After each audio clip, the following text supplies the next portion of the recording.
আৰু গাভৰু ছোৱালী কেতিয়া কি হয়তো ঠিক নাই।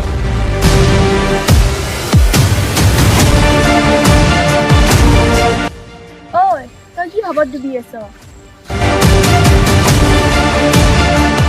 সিদিনা লগোৱা জুইকুৰা পিছে নুমাল নে নাই?